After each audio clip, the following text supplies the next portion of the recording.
एक राज्य में एक राजा राज करता था जिसका नाम विक्रम था। राजा विक्रम बहुत ही न्यायप्रिय और वीर था। लेकिन एक दिन राज्य के जंगल में एक चुड़ैल का आगमन हुआ। चुड़ैल ने जंगल में अपना डेरा जमा लिया और वहां से निकलने वाले लोगों को परेशान करने लगी। लोग डर के मारे जंगल में जाना बंद कर चुके थे। राजा विक्रम ने इस समस्या का समाधान करने का निश्चय किया और अपने सैनिकों के साथ जंगल की ओर रवाना हुआ। जंगल में पहुंचकर राजा विक्रम ने चुड़ैल को ढूंढ निकाला। चुड़ैल ने राजा से कहा, तुम्हारे राज्य के लोग मुझे परेशान करते हैं, इसलिए मैं उन्हें सजा दे रही हूँ। अगर तुम मुझे यहाँ से जाने के लिए कहोगे तो तुम्हें मेरी 3 शर्तें माननी होंगी। राजा विक्रम ने चुड़ैल की शर्तें मानने का फैसला किया। चुड़ैल ने पहली शर्त रखी कि राजा को एक रात जंगल में अकेले बितानी होगी। राजा ने ये शर्त मान ली और रात भर जंगल में रहा। दूसरी शर्त थी कि राजा को एक जादुई पहेली का उत्तर देना होगा।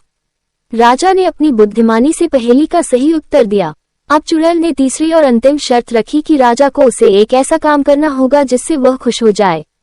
राजा विक्रम ने सोचा और फिर चुड़ैल से कहा, मैं तुम्हें अपने राज्य की रानी बना दूंगा ताकि तुम हमेशा खुश रहो और हमारे राज्य की रक्षा कर सको। चुड़ैल ने राजा की बात मान ली और रानी बनकर राज्य में रहने लगी।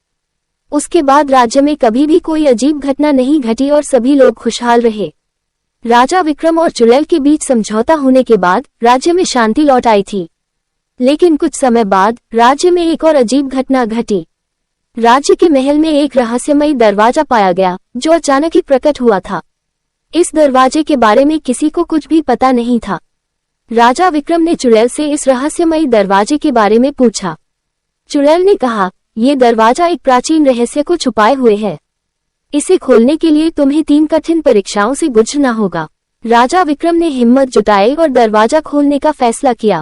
पहली परीक्षा थी एक विशालकाय अजगर से लड़ना। राजा ने अपनी वीरता से अजगर को पराजित किया। दूसरी परीक्षा थी एक जादुई पहेली का उत्तर देना। राजा ने अपनी बुद्धिमानी से पहेली का सही उत्तर दिया। अब तीसरी और अंतिम परीक्षा थी एक जादुई दर्पण के सामने खड़ा होना। इस दर्पण में केवल वही व्यक्ति अपनी सच्ची पहचान देख सकता था जो पूरी तरह से निष्कलंक हो। राजा विक्रम ने साहपूर्वक दर्पण के सामने खड़ा हुआ और उसने अपनी सच्ची पहचान देखी। दर्पण ने उसे दिखाया कि वह एक न्यायप्रिय और वीर राजा है। तीनों परीक्षाओं को सफलतापूर्वक पार करने के बाद दरवाजा खुल गया। दरवाजे के पीछे एक विशाल खजाना था जिसमें अनगिनत सोने चांदी के सिक्के और बहुमूल्य रत्न थे। राजा विक्रम ने उस खजाने का उपयोग अपने राज्य के लोगों को बांट दिया। कहानी अच्छी लगी तो वीडियो को लाइक और चैनल को सब्सक्राइब करें।